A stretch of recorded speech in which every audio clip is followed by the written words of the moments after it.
The license plate email I wasn't supposed to see, the night the garage printed his alibi.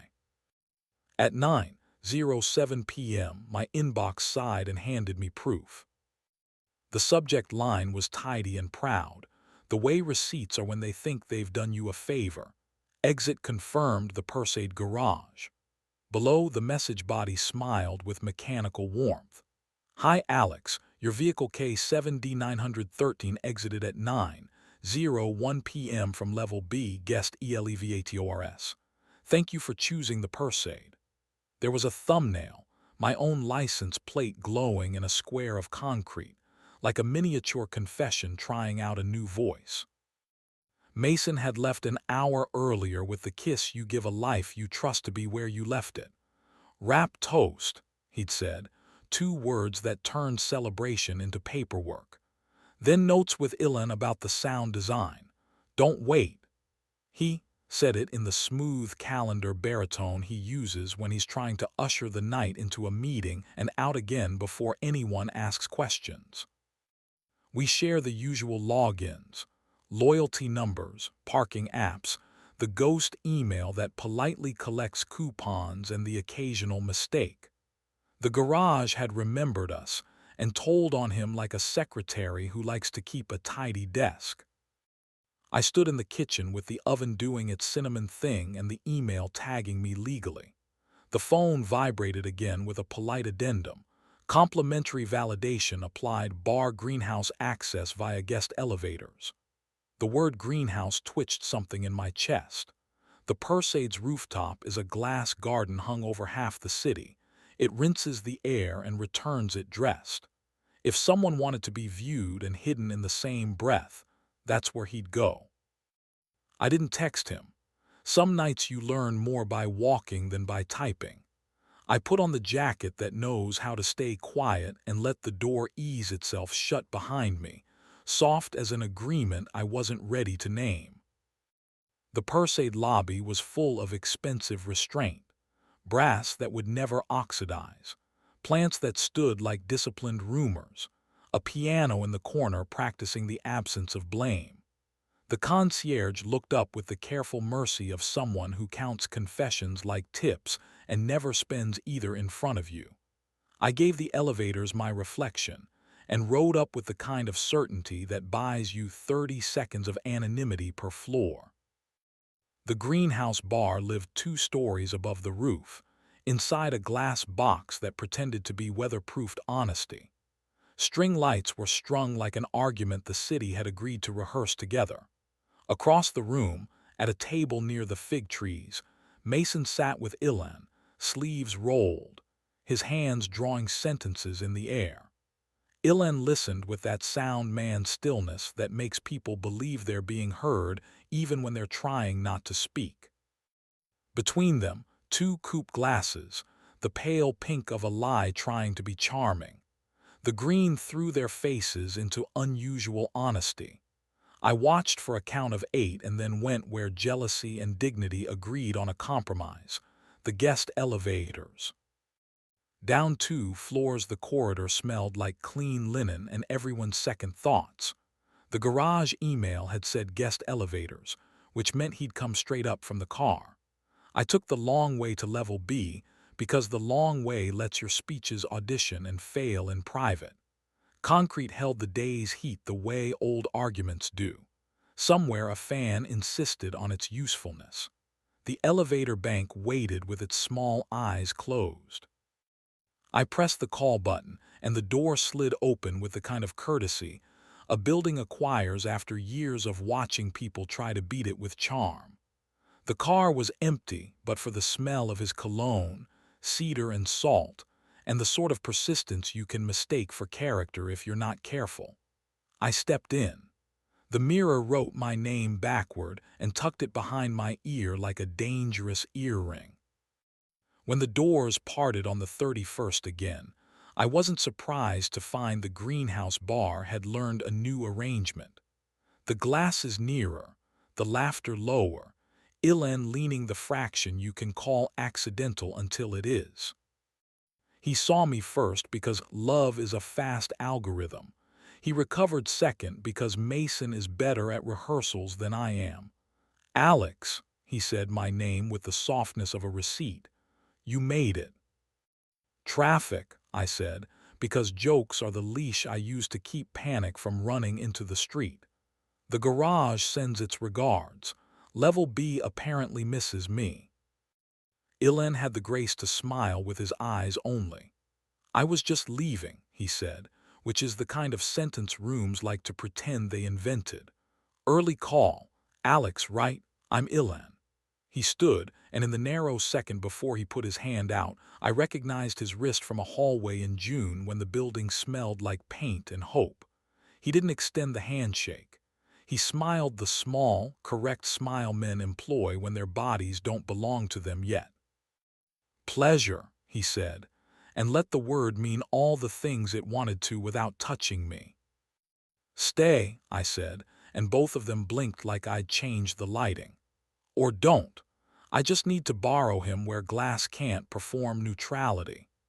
I looked at Mason, and he nodded with the tiny tilt he uses when he's accepting a note he already knew he needed. We moved toward the emergency stair, a door the bar pretended not to know existed. Stairwells are where buildings tell the truth about themselves. Metal ribs, cold air, the joint where motion admits it needs help. We stood between floors with the city leaning in through a tiny window. He put both hands on the rail at shoulder height, then opened them as if unfolding a plan he didn't want to see finished. I lied when I left, he said. No flourishes. Rap happened. People said goodbye in their best grammar. And then I told myself I needed 30 minutes to feel like wanting wasn't something I owed you a receipt for. Which direction? I asked, meaning his mouth, meaning my patience. Ilan, he said. He hears me when I turn myself down. Are you sleeping with him? The question is a cliff. There isn't a scenic route. You climb up and use your mouth like an adult. Not yet, he said, quick, clean. Then lower, the honesty that knows exactly which muscle will bruise. I brought my mouth. Air moved along the seam and found the opening at my throat the way memory does. The stair made a noise like metal remembering how to be useful. Above us, a party tried to convince a Tuesday it was a Saturday. He watched me watching him and decided to locate his own gravity near his shoes. You always want to be wanted for the part nobody else believes exists, I said. I didn't make it cruel. Cruelty is a kind of laziness I can't afford. You treat intimacy like a sport and honesty like off-season training. You prefer to coach, he said, and the corner of his mouth allowed itself a brief argument against self-control, which is unfair and possibly the only reason I know how to stand here. What do you want? I asked. Now, not tomorrow, not the apology you drafted for daylight. He stepped just close enough that my jacket learned the shape of his breath. I want to come home, he said. I want you to put me against the kitchen counter and make me memorize the fact that this isn't some room's business. I want you where the air smells like cinnamon and bad decisions we can afford. I put 2 fingers under his jaw and lifted until his eyes met mine the way glove meets palm. His pulse jumped against my thumb like a new rule learning itself. You don't get to be rescued by poetry, I said. You get my mouth or the door. Pick. He closed the distance with the humility of a man who knows the price of being chosen. The first kiss wasn't hunger. It was relief arriving with a bag of groceries. I let my hand slide under his shirt to the heat at the small of his back where his body keeps its best arguments. He made that quiet sound he makes when tenderness surprises him, almost a laugh, almost a vow.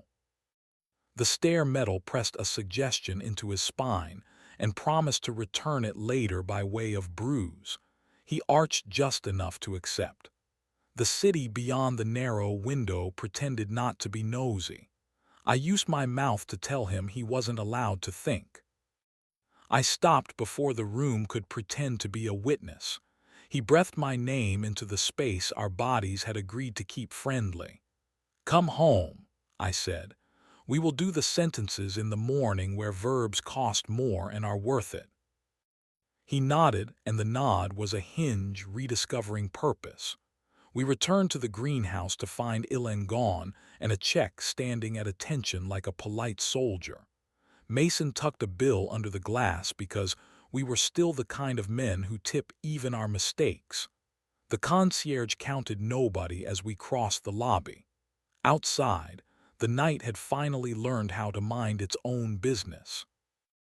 In the cab, he didn't reach for me, because reaching would have asked us to choose too early. He watched my reflection in the window, and I watched his mouth learning to rest. At home, the cinnamon had remembered us. We ate with our fingers because forks would have lied. He leaned against the counter with that posture the day gives him when it wants to negotiate. I put my palm at the back of his neck and brought him to me again, slow enough to be instruction, firm enough to be a promise I intended to keep. The apartment exhaled in the polite way rooms do when they approve of your plans. We didn't undress each other. We weren't trying to make evidence. I kissed him in the way that turns a man reliable again. He put his hand exactly where it knows to go on my ribs, and my body turned into him without complaining. The counter wrote a small half-moon against his hip that would make him say my name in the shower tomorrow. We paused at the edge where restraint stops being noble and starts being a mistake, and we didn't make one. He laughed against my mouth, the low kind that counts as oxygen, and I gave him back the air he needed. We slept the sleep that has terms you promise to read later. Morning pushed pale light through the blinds. He made coffee while I opened the window to draft in any mercy the hour could afford. The garage email blinked from my phone like a leftover witness. He looked at it and then at me, and did the thing he saves for the part of his day that still respects me. He reached across the table without asking permission and set his hand palm up between the mugs. He told me the small facts first.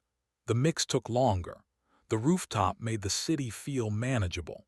He and Ilan had been working too close for too long, and the quiet in the green lights suggested they could leave their roles at the elevator. He said he missed being wanted for something that wasn't a job. He said he imagined my mouth more than once and felt ashamed of the math. He said he was sorry without asking me to be a judge. I didn't forgive him there. Forgiveness is a daylight word that charges interest. I put my hand on his and called it a partial payment. He nodded like a man who understands ledgers and doesn't want to pretend he can balance them in his head. We walked to the canal later and watched gulls fail cheerfully at precision. He hooked his thumb in my pocket like humility. I let him. 2 days after that, I saw Ilan in a lobby that smelled like ambition and lemon. He gave me the nod men give when they've chosen to be furniture on purpose. He didn't apologize, and I didn't deputize. We shared an elevator mirror that spelled our names backward and told no lies worth correcting. The Perseid still sends its tidy little emails. I don't trust their politeness or my inbox, but there is a way the apartment smells when he leans against the counter and waits for me to decide which version of us we're going to practice. It smells like cinnamon and willingness, and the particular heat of a man who wants to learn better grammar with his mouth. If the garage ever prints my name on an exit again, I will do what I did that night. I will walk where the building thinks it knows me. I will stand in the stairwell between two rooms that aren't mine and kiss the man I keep until the metal remembers how to behave.